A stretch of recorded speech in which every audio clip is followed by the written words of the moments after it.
aux enfants que le monde leur appartient. On peut croire en l'impossible et qu'on n'est pas les plus à plaindre. Pourtant on vient d'ici, on nous traite dans les... This is my appreciation for this medal that you have given me.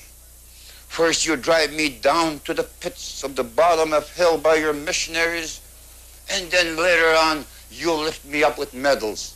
And no matter what I was behind, that's gone. That was the experience that I went through. Alors, celui qu'on entend, c'est Norval Morisseau. Norval Morisseau, c'est un des peintres autochtones les plus importants qu'on ait eu au Canada. C'est dans un extrait donc qui date de 1979. Il vient de recevoir l'Ordre du Canada.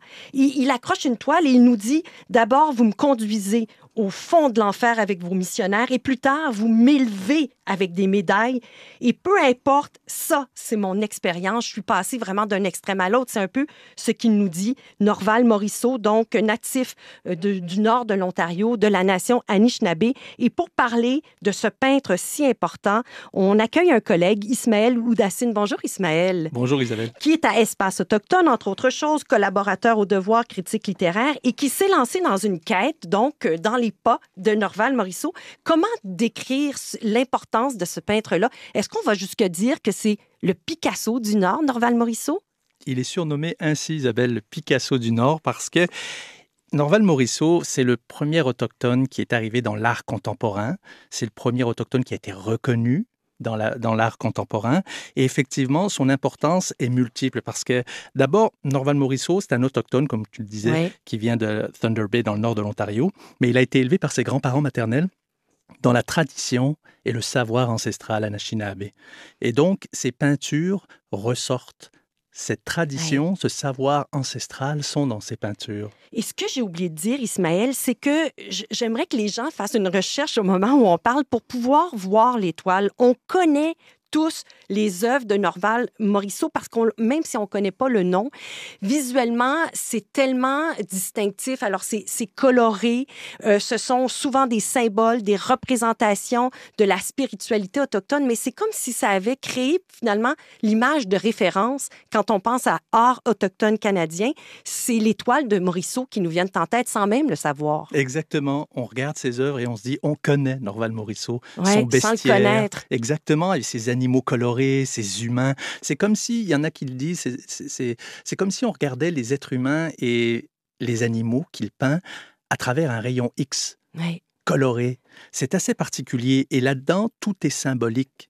Norval Morisseau peignait avec son savoir ancestral, comme je disais, Anishinaabe. Ouais. Tout a une signification chez Norval Morisseau. Et Ismaël Oudassine, vous avez proposé donc un récit web, vraiment une enquête qui nous amène, je le disais, donc dans les pas de Norval Morisseau, parce que ce que vous affirmez, Ismaël, c'est que Morisseau est le peintre canadien le plus copié de l'histoire. Il est décédé il y a déjà quelques années et il y a vraiment une contrefaçon incroyable. On le savait, mais vous êtes allé rencontrer des experts et c'est vraiment ça qui ressort, le peintre canadien le plus copié. Quelle ampleur ça prend? Écoutez, l'ampleur est phénoménale. Les experts parlent de entre 3500 et 6000 copies ouais, attribuées à Norval Morisseau. C'est du jamais vu dans l'art contemporain au Canada, mais certains disent aussi à l'international. Il n'y a pas un artiste qui a été autant copié, que ce soit des faux, que ce soit des recopies, que ce soit des tableaux qui sont imaginés du style de Norval Morisseau. Tout ça contribue justement à faire que c'est l'artiste malheureusement le plus copié au Canada. Et ça a une incidence, c'est-à-dire que ça a tué d'une certaine façon, et c'est ça le titre de l'article. Il y aura une suite, on en parlera tout à l'heure, mais ça a tué l'art de Norval Morisseau. C'est pour ça qu'en ce moment, c'est important quand même de refaire des enquêtes à ce sujet-là, parce qu'on a dénaturé puis on a dévalué l'œuvre de Norval Morisseau. Tout à fait, Isabelle. Et ça, c'est un travail qui va être long. Les experts travaillent là-dessus, évidemment. Il faut départager le vrai du faux. Quand on a autant de copies, évidemment, on ne sait pas si on a devant soi un vrai Morisseau. Évidemment, il y en a des vrais aussi. Mais c'est le nombre de faux qui fait que ça a dévalué sa valeur. Parce que Norval Morisseau est tellement important dans l'histoire de l'art contemporain. On n'avait jamais vu ça avant. Et ce qu'il faut dire, c'est qu'il faut revoir les archives. Quand il arrive dans les années 60, quand il y a la reconnaissance, par exemple, du milieu canadien, mais aussi, surtout, je dois dire, du milieu new-yorkais, il arrive du nord de l'Ontario et c'est la première fois qu'on voit ça, là, un peintre autochtone qui a une telle reconnaissance.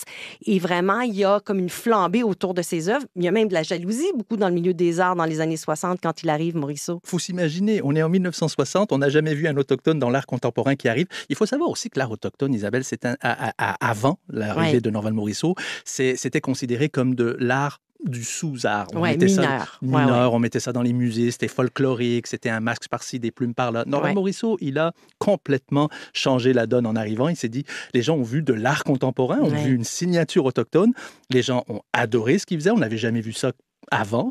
Et donc, c'est sûr que quand il est arrivé sur la scène, les gens se sont dit, est-ce qu'on veut vraiment que ce soit un autochtone qui représente l'art contemporain au Canada? C'était ça la question qu'on se posait. Il y avait vraiment du racisme et du mépris. Exactement. On se disait, voyons, un Indien qui arrive dans le milieu de l'art contemporain, qu'est-ce que c'est ça? Mais c'est vraiment ça. Et les gens se sont dit, OK, on l'aime, cet artiste-là, mais aussi, est-ce qu'on veut qu'il nous représente? Effectivement, il y a eu la reconnaissance internationale. On n'a plus le choix à un moment donné. À Paris, le musée Pompidou l'a accueilli les bras ouverts, à New York et ailleurs. Et Ismaël Oudassine, c'est une vie incroyable, Norval Morisseau, parce que, bon, il y a eu des difficultés, il y a l'alcoolisme, il y a vraiment... il s'est isolé par moments. Et est-ce que le fait que, justement, il y a eu une vie chaotique, ça explique peut-être pourquoi il y a autant de copies de son œuvre, c'est-à-dire que s'il n'y a pas d'exégète qui surveille un peu toutes les œuvres qu'il a fait, à quel moment, etc., c'est facile d'aller copier puis de faire sortir de n'importe où une toile de Morisseau. Tout à fait. Norval Morisseau, il peignait beaucoup. C'était un artiste prolifique. Il n'archivait pas toutes ses œuvres. Évidemment, ça a facilité le travail des faussaires pour justement incorporer des faux dans une vie qui a été avec des hauts et des bas. Norval Morisseau s'est retrouvé un moment dans la rue. Norval Morisseau peignait aussi par instinct, peignait beaucoup.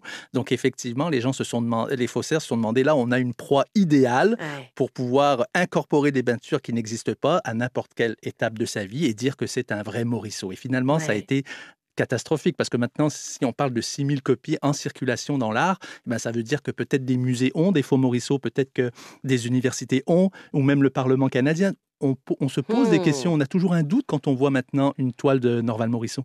Alors, cet article-là, vraiment très bien documenté, vous avez rencontré les spécialistes, les plus grands spécialistes. Ismaël Oudassine, ça vous permet d'affirmer qu'il est l'artiste canadien assurément le plus copié, mais il y aura justement une suite, un volet 2 à ce reportage web. Et là, c'est quoi? Les coulisses? Qui sont les faussaires?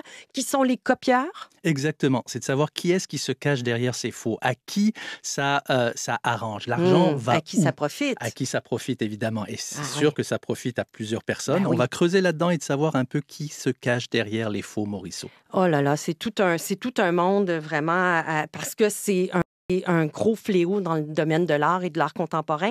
Donc, Ismaël Oudassine, qu'est-ce que vous retenez de Morisseau après toutes ces heures, justement, consacrées à parler de son œuvre puis à parler de lui? Puis ça nous donne envie de le découvrir. Qu'est-ce que vous retenez de Morisseau? Je retiens surtout que Morisseau, c'est un artiste qui vaut d'être défendu, qui mérite sa place dans l'art contemporain, aussi bien au Canada qu'à l'international, et que c'est faux, même s'il dévalue, même s'il porte atteinte évidemment à la personne et à son art, il faut que les académiciens travaillent, et ils travaillent actuellement pour sauver son art. Restaurer son œuvre. Exact. Alors, Ismaël Oudassine, vraiment un papier fascinant, et allez taper sur n'importe quel moteur de recherche Norval Morisseau à l'instant. Merci, Ismaël. Merci, Isabelle. Au plaisir. Au revoir. Vous avez des suggestions? Écrivez-nous à isabelle@radio-canada.ca.